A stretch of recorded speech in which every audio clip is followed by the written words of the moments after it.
आज दार्चुला अपी हिमाल गाउँपालिकाको अन्तिम गाउँ चित्तीमा छौँ हामी। सबैभन्दा नजिकको मोटर बाटोबाट 2 दिनको पैदल यात्रा दूरीमा रहेको यो गाउँमा हाम्रा जीवनका केही अमूल्य पलहरूसँग जीवनभर पुग्ने मिठा यादहरू साट्दै यही छिनमा नजिकै रहेको अर्को सुन्दर गाउँ झाजिर पनि जानेछौँ हामी।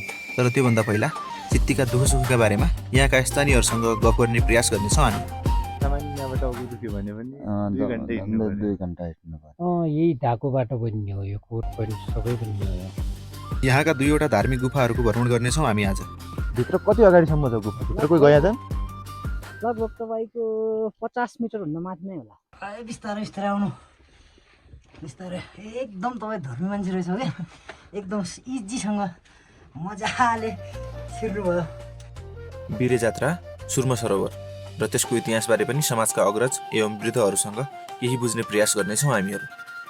मान्छे आए पनि एकजना खाने हो, एकजना आए पनि एकजना खाने। ल, भिडियोमा अन्तिमसम्म हामीसँगै रहनुहोला। अब हामी दिनको सुरुवात गर्दैछौँ जडीबुटीको मिठो चियासँग। नमस्ते अनि शुभ बिहानी सबैजनालाई। हामी चाहिँ यो दार्चुलाको अपी हिमाल गाउँपालिकाको सबभन्दा माथिल्लो गाउँ चित्ती गाउँमा छौँ आज। योभन्दा माथि चाहिँ कुनै पनि गाउँ छैन।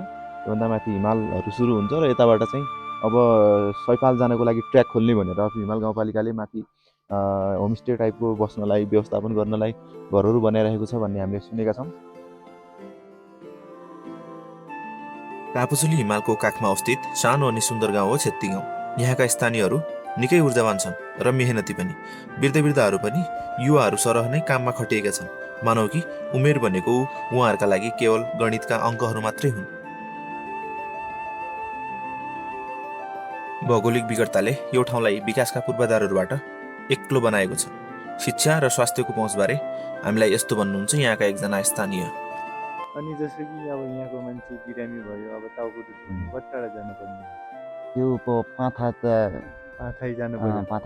यहाँबाट लगभग 4-5 घन्टा लाग्ने हुन्छ। 2 घन्टा पाथासम्म लाग्छ। अनि यहाँदेखि स्कुल कति टाढा? स्कुल त्यो घाजिर हो। ए, तल घाजिर हो। यो त तल्लो गाउँमा सानो तलै जाने। सानो बालिका तलै। नेताहरूका सुकेला भाषणहरू, समृद्ध नेपाल, सुखी नेपालीका नारा, स्वास्थ्यमा सबैको सर्वव्यापी पहुँच जस्ता नाराहरू अझै पनि पुग्न सकेका छैनन् यो ठाउँमा। उतै काठमाडौँमै कतै अल्मलिरहेका छन्। भेडा पालन र जडीबुटी सङ्कलन गरी जीविकोपार्जन गर्ने यस समुदायमा अधिकांश कुराहरू स्थानीय उत्पादनमा आधारित हुने गर्छन्। हेरौँ भेडाको ऊनबाट कसरी बन्दो रहेछन् कपडाहरू। यही ढाको बाटो बन्ने हो, यो कोट पनि सबै बन्ने हो। यतै बनाउनुहुन्छ कि कहीँ अरू ठाउँ दिनुहुन्छ? यतै बनाउने हो। यही गाउँघरमा त्यो राँचमा बुन्ने हो। त्यसपछि पाखो बन्ने हो। हजुर। पाखो बनेपछि त्यो कोट पैन्ट लाउँछ। यो भेडाकै ऊनबाट त बन्ने होला नि? भेडाकै ऊनबाट। हिरा झै टल्केका सेता हिमालहरूलाई बादलहरूको चादरले ढाक्न खोज्दैछ। यता घामको न्यानोपन बिस्तारै पहाडका विशाल भित्ताहरूमा ठोकिँदैछ। गाउँ नजिकै एउटा मन्दिर पनि रहेछ। हामी यहाँ दर्शन गर्छौँ एकछिन।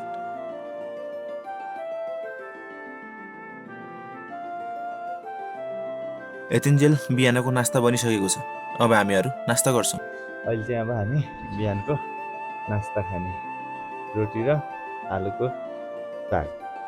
मार्सीको रोटी र आलुको तरकारी यहाँको मुख्य खाना हो। बिहानको नास्तामा हामीहरूको लागि पनि यही नै छ। यो गाउँको इतिहास सुर्मा सरोवर र बिरे जात्रासँग पनि जोडिएको छ। त्यसको बारेमा पनि हामी बुझ्ने कोसिस गर्नेछौँ यहाँका स्थानीयहरूसँग। यो पहिला साउनको महिना पनि पढन्छ। यो बिरे जात्रा यो आउँछ पनि उनको उहिले कबै यो साउनको नस्ता भदौको 12-5-6-7 दशक तसो फिटे गरेपछि हुन्छ। यहाँ पर्व पढ्यो तसो तसो। यही जातमा खास के गद्दान बना हो? यही जातमा तादेखि के गद्दान स्या सतवा गद्दान तादेखि उनाउनान घाजिर ठौर्याउनान देवी तसो किसिमको यहाँबाट आए चाहिँ खुट्टामा कि न चप्पल न जुत्ता न केही नलागि जाने भयो एक दिन? जाने एक दिन उहाँ के भने यहाँबाट आइदिनु र जुत्ता चप्पल नलागि। दोस्रो दिन उहाँ सेवा हुन्छ। हुन त म पनि यता नजिकै बैतडीकै बासिन्दा हो, तर पनि यहाँका केही स्थानीय बोलीचालीका झर्रा शब्दहरू र बोल्ने शैली फरक हुँदा भाषा बुझ्न मलाई केही असहज जस्तै भएको छ। त्यसैले यहाँका स्थानीयहरूसँग मुकेश भाइले नै भलाकुसारी गर्नेछन्। यहाँ नपुगन्जेलसम्म जुत्ता चप्पल लाउने नै गाँजेर देवी नठाउरे ज्यासम्म जुत्ता चप्पल लाउने नै हो। अनेकन जडीबुटीहरूको भण्डार यस क्षेत्रमा हामीहरूले कच्चा शिलाजित देख्ने अवसर पायौँ। यो शिलाजित यहाँबाट निस्किने हो। यो प्योर ओरिजिनल नेचुरली पाउने यस्तो फर्मेटमा हो। यसलाई चाहिँ अब निकालेर प्रशोधन गरेर खान योग्य बनाउँछन् क्या, खानको लागि होइन। कालो गोटा बाटेर बेच्छन्। मार्केटमा आउने शिलाजित त्यति सजिलै आउँदैन साथीहरू हो। यो पहाडको ढुङ्गालाई ढुङ्गै निकालेर घरमा ल्याएर यसलाई प्रशोधन गरेर बल्ल मार्केटमा पठाउने हुन् क्या। त्यही भएर पनि शिलाजित अलिकति महँगो हुन्छ। यो प्राकृतिक जडीबुटी हो, दार्चुलामा पाउने।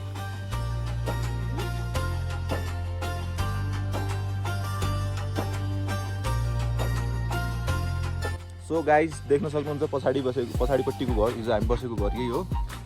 यहाँ चाहिँ अब लगभग होमस्टे सञ्चालनमा आइसकेको कुरा छ। 15 देखि 20 जनालाई चाहिँ इजिली उहाँहरूले चाहिँ आतिथ्यता दिनलाई तयार हुनुहुन्छ, उहाँ सक्नुहुन्छ भने जस्तो कुरा गर्नुभएको छ दाइले। तपाईँहरू पनि छिट्टी गाउँ घुम्न आउनुभयो भने कृपया दाइलाई सम्पर्क गर्नु होला। दाइको फोन नम्बर हामी यहाँ तल राखिदिनेछौँ।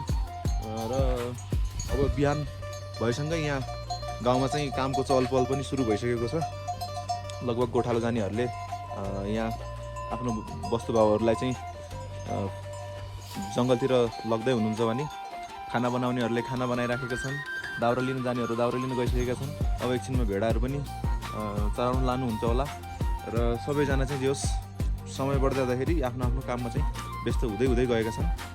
अब हामी यहाँका प्रकृति प्रदत्त सुन्दर र धार्मिक दृष्टिकोणबाट अत्यन्तै महत्त्वपूर्ण 2वटा गुफाहरू घुम्न जाँदैछौँ। हामीहरूलाई गुफा घुमाउनको लागि यहाँका स्थानीय कमलेश धामी र सानो बाबु इब्राहिम ठेक्रे हामीसँगै जाँदै हुनुहुन्छ। जात्रा हुन्छ यहाँ बिरे जाने बेलामा वीर जात्रा हुन्छ। त्यो दिन अनि त्यो 10 दिनसम्म यहाँ पूजा हुन्छ। लगातार 10 दिन।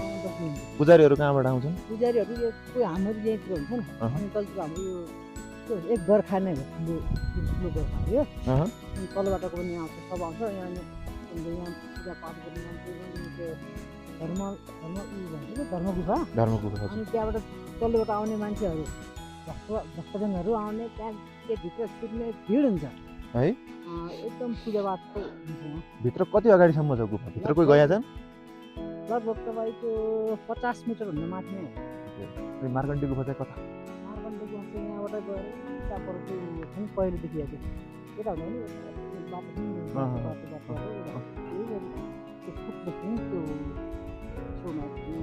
यहाँनिर यो घट्टको यतापट्टि घट्ट हुँदा नि यहाँ हो। यहाँनिर अब त्यसमा पनि सजिलो छ तपाईँको। त्यो भित्र जान्छन् कि मार्कण्डे गुफा भित्र? त्यहाँ पनि जान्छन्। कति 100 मिटर तल नै छ कि यसको डाउन हो। डाउन तल सिँढीहरू छ कि कसरी जाने हो? अलि सिँढी छ, त्यो माथिमा सिँढी छ। जान चाहिँ सकिन्छ, मान्छेहरू गइरहेको हुन्छन्। तपाईँहरू कतिचोटि जानुहुन्छ वर्षमा? कहिले काहीँ जानुहुन्छ कि हामीहरू आएपछि मात्रै जानुहुन्छ कि? हामी त कहिले कहिले जान्छौँ।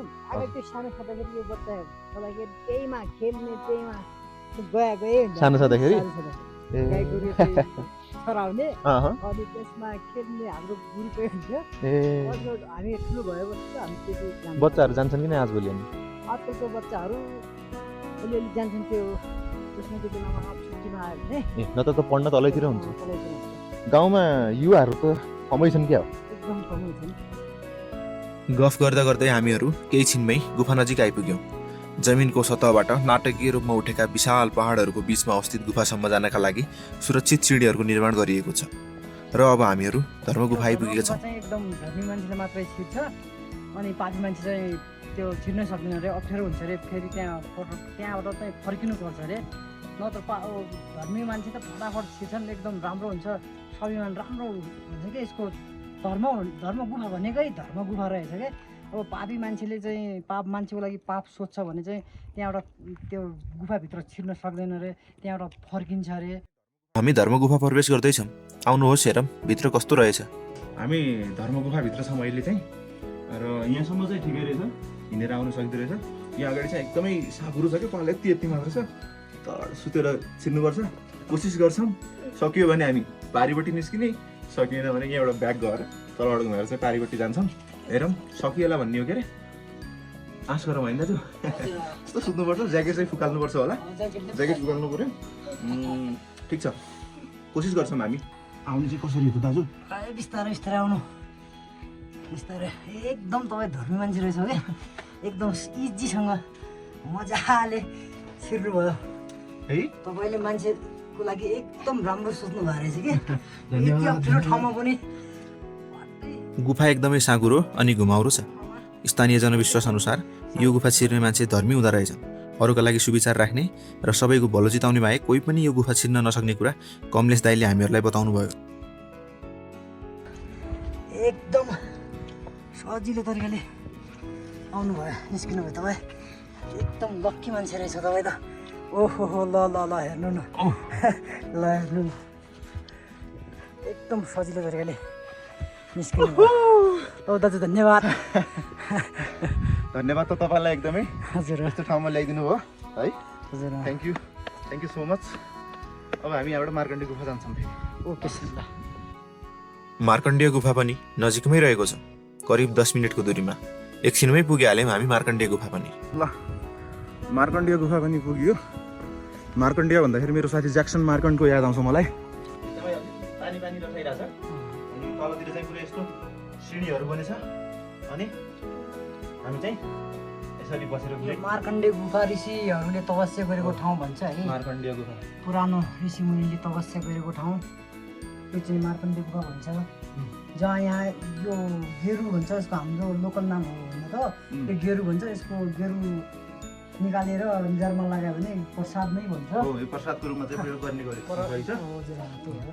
कति तलसम्म छ? तलै जाउँ अझै? तल त तलै हो, तल गेरु निकाल्ने ठाउँ भनेको यहाँ। हजुर अनि यो छ नि यतापट्टि, यहाँ पनि अलिअलि गेरु नै हुन्छ। हजुर। अनि यहाँ पनि हुन्छ। गुफाभित्र छुट्टै ऊर्जा छ, शान्त, चिसो अनि आनन्द। छाँच्चीकै यो ठाउँमा ध्यान र तप गर्नका लागि निकै उपयुक्त छ जस्तो लाग्यो। परापूर्वकालमा पक्कै पनि ऋषिमुनिहरूले तप गरेका हुँदा हुन् यो ठाउँमा। मार्कण्डेय गुफाबाट बाहिर निस्किसकेको छु। हामीले प्रसादको रूपमा यो पनि ल्याइसकेका छौँ। गेरु भन्छ यसको नाम। यसलाई चाहिँ निधारमा लाउनुपर्छ अरे होइन। हजुर अब चाहिँ हामी यसलाई निधारमा लाउँछौँ। पुनमलाले हो लाउने, फेरि बिर्सिसकेन त होइन। हो, मार्कण्डेयको प्रसाद हामीले ग्रहण गरिसकेका छौँ। अब भेडा चराउन जङ्गलतिर लग्ने समय पनि भइसकेछ। हामी गुफाबाट घुमेर फर्किँदै गर्दा भेडाका बथानहरू जङ्गलतर्फ लागिसकेका छन्।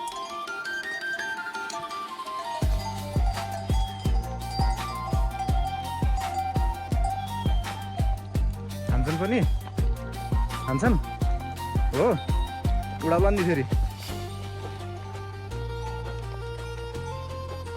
मेरो 101 हुन्न 101 यो म त कमाइ छन्ने लैदिएको अघि लैसक्नु भएको छ।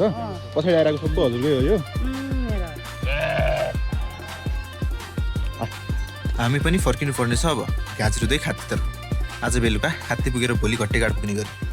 ओके, फाइनली हामी चाहिँ अब सित्ती गाउँ पनि घुम्यौँ। माथितिर 2टा गुफाहरू थियो, गुफातिर पनि घुम्यौँ। र म धन्यवाद भन्न चाहन्छु दाजुलाई, स्पेसल थ्याङ्क्स। फेरि म मुकेश भाइलाई पनि एकदमै धेरै धन्यवाद भन्न चाहन्छु। मकरीघाटदेखि नै हामीलाई 2 दिन यहाँ हिँडेर आउनु लाग्यो। यस्तो ठाउँमा पनि हामीलाई चाहिँ प्रोपर रूपमा के सहर बजारमा हुने होटलहरूको भन्दा कम्ता फेसिलिटी चाहिँ थिएन। त्यसको लागि दाइलाई एकदमै धेरै धन्यवाद। दाइले हामीलाई चाहिँ केही भनिदिनुहुन्छ अब हाम्रा साथीहरू अथवा यो ठाउँको लागि हेरेर चाहिँ आउने प्लानिङ गर्दै गरेका साथीहरूको लागि के भनिदिनु चाहनुहुन्छ दाजु? सर्वप्रथम त यहाँ घुम्नु पर्यो, आइदिनु पर्यो। तपाईँको सेवामा हामी हाजिर छौँ है। हजुर। अब यहाँको धर्म गुफाहरू घुम्नु पर्यो, मार्कण्डे गुफाहरू, यहाँ मठ मन्दिरहरू छन्, त्यहाँ घुमिदिनु पर्यो। हजुर। तल सहर बजारमा वाक्क भएको मान्छेलाई एकचोटि यहाँ आएर रिफ्रेसमेन्ट चाहिँ गजबकै रिफ्रेसमेन्ट हुन्छ है। छोटो तर मिठो ट्रिप बन्न जान्छ तपाईँको, धेरै पनि लाग्दैन। आइटिनरी हामी पछि पनि भन्नेछौँ तपाईँलाई कति दिन लाग्छ भनेर, तर एकचोटि अवश्य सित्ती गाउँ चाहिँ पुग्नै पर्यो। अब यताबाट सैपालको लागि ट्र्याक खुल्दैछ, त्यसपछि त यो बाटो मेन हुनेवाला छ। त्यही भएर गाइस धेरै ढिला नगर्नु होला। तपाईँहरू पनि सित्ती गाउँ आएर मजासँगले यो कापचुली हिमालको बेस क्याम्प जान सक्नुहुन्छ। त्यसपछि यहाँ धर्म गुफा छ, त्यसपछि यहाँ मार्कण्डेय गुफा छ, त्यसपछि यहाँ दाइ जस्तो एकदमै राम्रो मान्छेहरू हुनुहुन्छ, राम्रो हस्पिटालिटी छ, यस्तो होमस्टेहरू छ। तपाईँहरू अवश्य पनि एकचोटि आउनु होला। सहर बजारको कोलाहल, कार्यालयको काम, हाकिमको किचकिच र अनेकन तनावहरूलाई एकमुष्ट ल्याई यो ठाउँमा छोडेर मनभरि शान्ति अनि जीवनभरि पुग्ने मिठा यादहरू बनाउन तपाईँहरूले पनि हामीले जस्तै आफ्ना पैतालाका डोबहरू चित्ती गाउँसम्मै छोड्नुपर्ने हुन्छ। बाजे हजुर। अब हम त नसी जाना हूँ अँ, हम बाई जाता भैया ल ल क्या भन्ना हो हमको न केही भनिदेऊ हमको न के भनौँ अब फेरि आउने कि नआउने हजुरको गाउँमा तत्कालै आउने त तत्कालै आउने तत्कालै आउने त्यो ऊ त तपाईँको नाति छ नि हो त्यही गर्न क्या भन्दा हो त्यो अब नाति भन्नु पर्यो के भन्नु पर्यो नातिले बिहाएर छैन ल्याइरहेको छैन त्यो आथिन ए त्यहीका लागि नतने बुहारी खोज्नु पर्यो अन्ततः रमाइला हजुरबुवालाई सम्मान प्रकट गर्दै छित्तीलाई पछाडि पार्दै घाजिरतर्फ लाग्यौँ हामी। यो ठाउँमा घुम्न, यहाँको संस्कृतिको बारेमा थाहा पाउन र यहाँको जीवनशैलीमा आफूलाई पनि घुलमिल गर्न मन हुँदाहुँदै पनि समयको अभावले गर्दा फर्किनुपर्ने नै हुन्छ। अब यति नजिक पुगेर पनि काप्सुली हिमालको आधार शिविर नपुगी फर्किनु पर्दा केही दुःख र नरमाइलो भने पक्कै लागेको छ। ल घाजिर गाउँमा प्रवेश गर्दैछौँ हामीहरू। चित्तीबाट करिब 30 मिनट ओह्रालो झरेपछि घाजिर गाउँ पुगिन्छ। यो चित्तीभन्दा अलि ठुलो गाउँ छ र यहाँका फाँटहरू पनि चित्तीको भन्दा ठुला छन्। हामी दिउँसोको खाजा यही गाउँमा खानेछौँ। कमलेश दाइले त्यसका लागि फोन गरिदिनु भएको छ उहाँको आफन्तलाई। हामी उहाँको आफन्तको घर खोज्दैछौँ अहिले। सोलर राख्या होला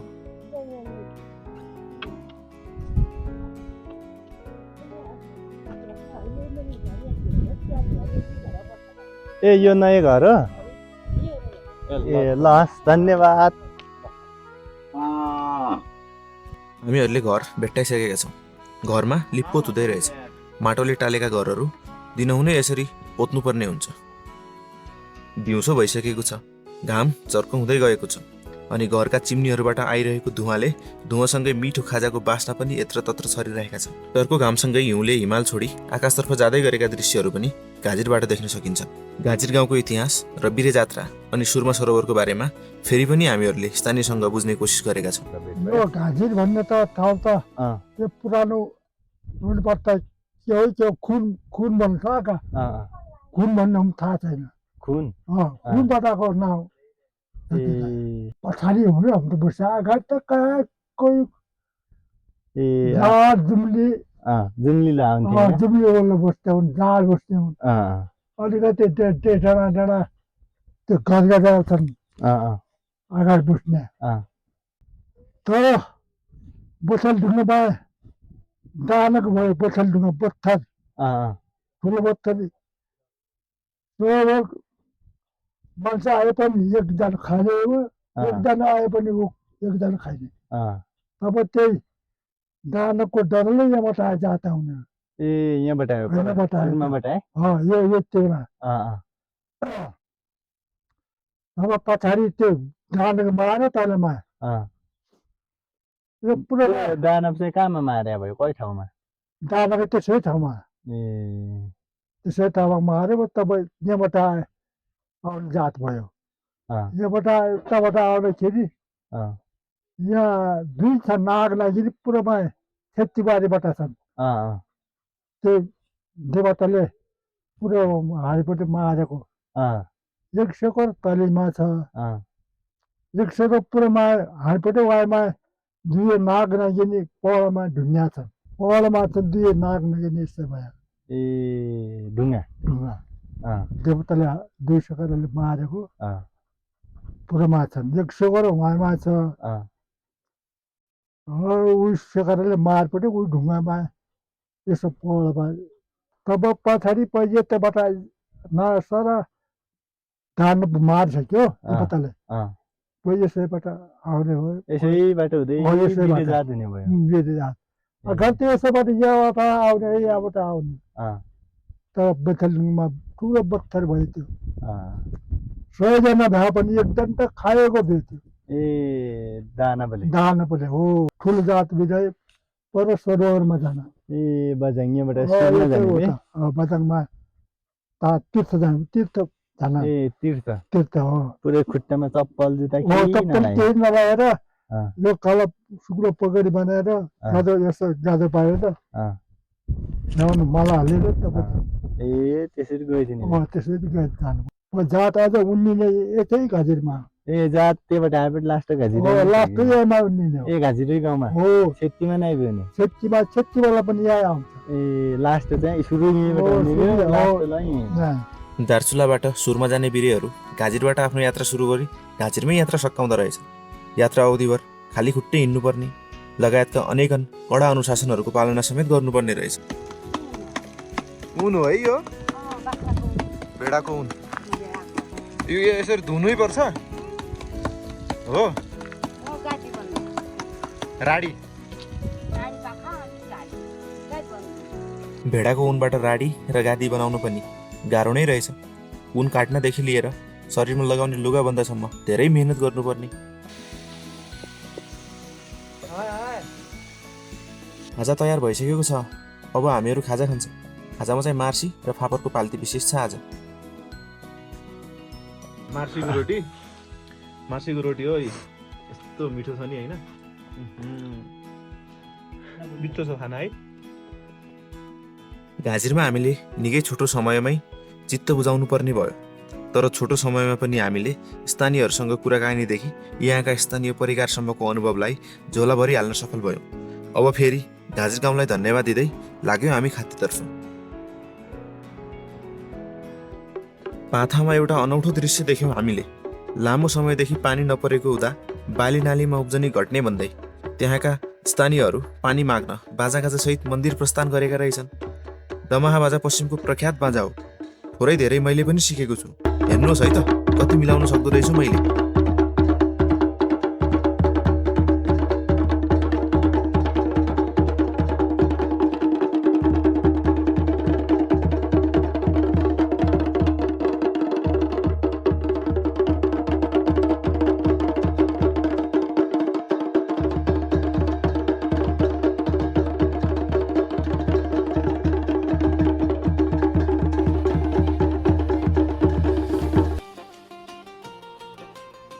दार्चुला वास्तवमै सुदूरपश्चिमको पर्यटन सम्भावनाको मुटु हो।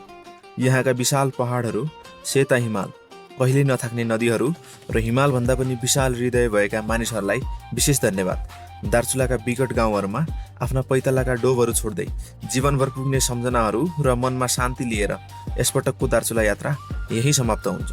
हामी छिट्टै कुनै अर्को यस्तै कथामा पुनः भेट्नेछौँ। माया गरिराख्नुहोला।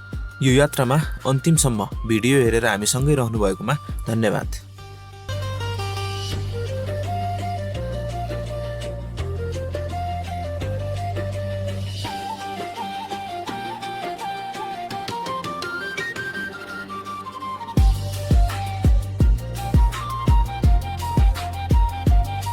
ए बाबा